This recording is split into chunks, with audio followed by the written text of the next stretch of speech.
Bonjour à tous et à toutes.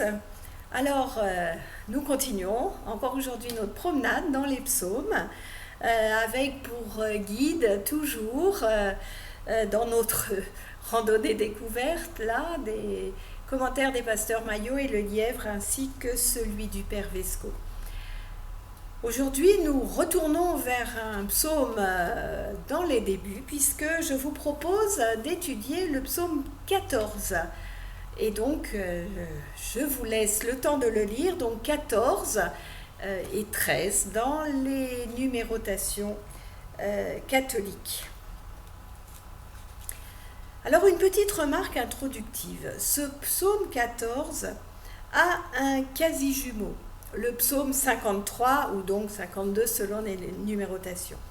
Il est vu par de nombreux exégètes comme une diatribe prophétique, c'est-à-dire une critique violente faite par un homme inspiré, un prophète, contre les milieux sacerdotaux, qui en ce temps-là, comme en d'autres temps hélas, n'ont pas toujours tenu dans la société le rôle que leur fonction leur décernait. On peut voir aussi, par exemple, ce qu'en disait un prophète comme Amos, pas seulement d'ailleurs les milieux sacerdotaux. Il avait une critique très acerbe des dirigeants des sociétés. Je vous invite à aller lire Amos, c'est très intéressant et tellement actuel. Cela me fait penser à cette remarque d'un cinéaste américain, je crois, dont j'ai oublié le nom. J'avais entendu cette remarque et elle m'avait beaucoup plu, et il disait « Je n'ai aucun problème avec Dieu, c'est avec le personnel au sol que j'en ai ». Voilà qui doit nous donner à réfléchir. Mais on peut y voir aussi, comme les pasteurs Maillot et Le Lièvre, sur la foi du verset 7, un cri poussé depuis l'exil, et il ne serait donc pas question là d'une opposition des prophètes contre les prêtres, mais des exilés contre les païens. Donc vous voyez toujours cette idée de la réutilisation possible dans des contextes radicalement différents des psaumes, et c'est pour la raison pour laquelle, évidemment, il continue à nous parler avec autant de force et de pertinence. Nous entendrions alors un Israélite s'étonner tout haut devant ces Babyloniens qui n'invoquent pas Dieu et exploitent le peuple d'Israël. Il veut donc attirer l'attention de ses contemporains en exil sur la tentation de se laisser aller à une forme de syncrétisme religieux, ou bien à l'impression que finalement, ces gens, quels qu'ils soient, sont bien religieux quand même, et que tout se vaudrait. L'enjeu alors est de taille, c'est la préservation de la foi des patriarches, qui est en danger. Le mot hébreu, qui est traduit au verset 2 par fou ou imbécile, se dit Nabal. Et il s'agit sans doute d'un jeu de mots avec Babel, qui désigne donc Babylone. Et l'on peut repenser effectivement à l'épisode de la tour de Babel, où la pensée unique, vecteur de tyrannie, ainsi que l'orgueil humain, bien sûr, sont punis par Dieu. Pour les Babyloniens, Dieu n'existe plus. Il a d'ailleurs trouvé le temple vide, rien dans le Saint des Saints. Et si les Israélites sont vaincus, c'est, dans la pensée religieuse babylonienne, que le Dieu d'Israël est au minimum terrassé et plus vraisemblablement même éliminé. Il est alors important que les compatriotes du psalmiste ne se laissent pas contaminer par une telle pensée, génératrice de désespoir et de tentation de se tourner alors vers d'autres rites, d'autres dieux, vers des idoles. Cela conduisant ensuite à des manières d'agir qui ne seraient plus conformes avec les commandements transmis par Moïse. À la négation de Dieu correspond en effet la négation du bien. La catastrophe a une ampleur nationale. Le peuple, nous dit le psalmiste, est mangé par les impies, ces faiseurs d'iniquité. Les deux choses vont de pair. Celui qui ne croit pas en Dieu agit mal, que ce soit le peuple lui-même quand il s'éloigne de Yahvé, ou bien ses adversaires idolâtres. Pas un qui fasse le bien, s'étonne le psalmiste. Et Dieu cherche alors pour voir s'il reste quand même un homme à viser pour le chercher. Un Dieu se penche de son ciel, ça c'est dans l'imagerie telle qu'elle pouvait être, pour chercher s'il y a un homme, un humain, qui continuerait à le chercher. Notons là qu'il n'est pas question de connaître Dieu, ni même de le trouver, mais déjà de le chercher.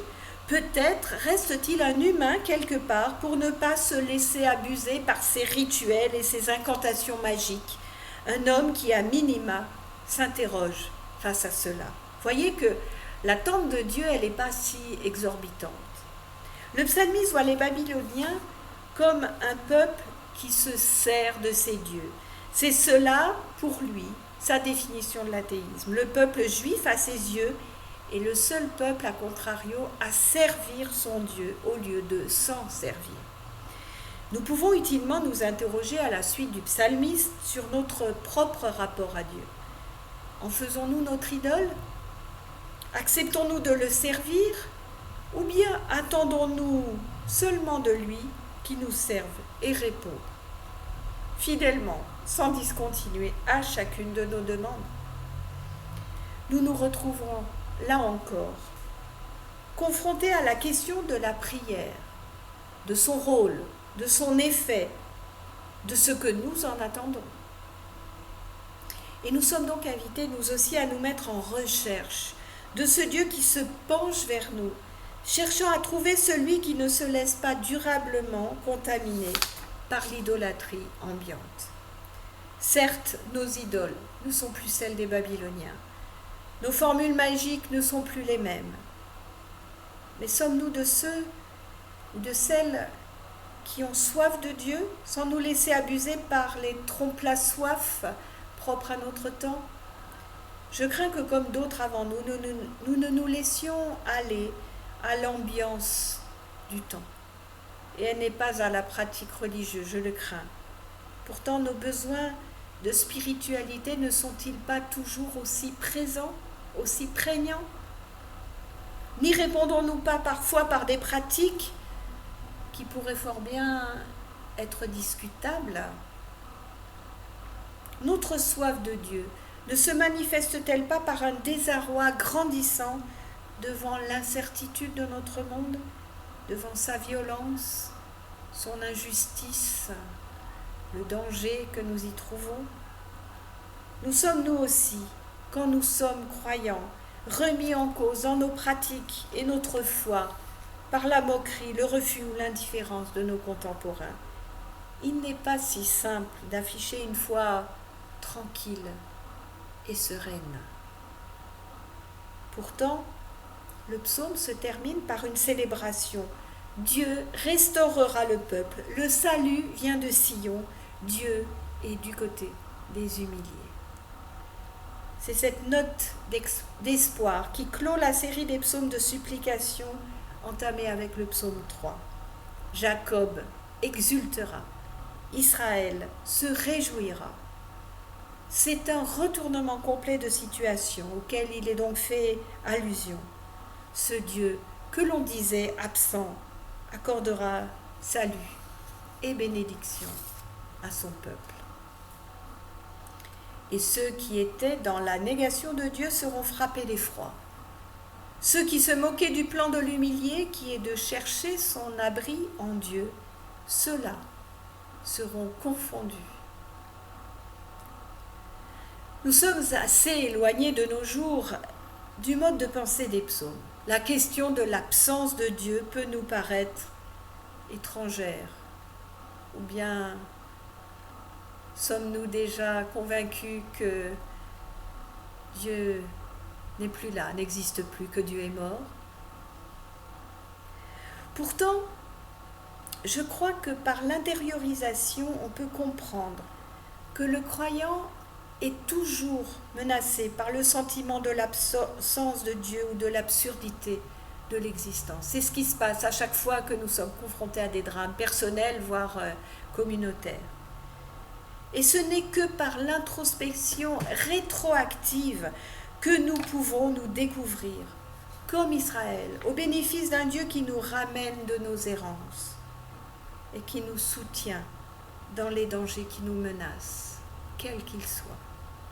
Nous, chrétiens, pouvons en outre appliquer au Christ ce qui est dit dans ce psaume. Oui, le salut est venu de Jérusalem.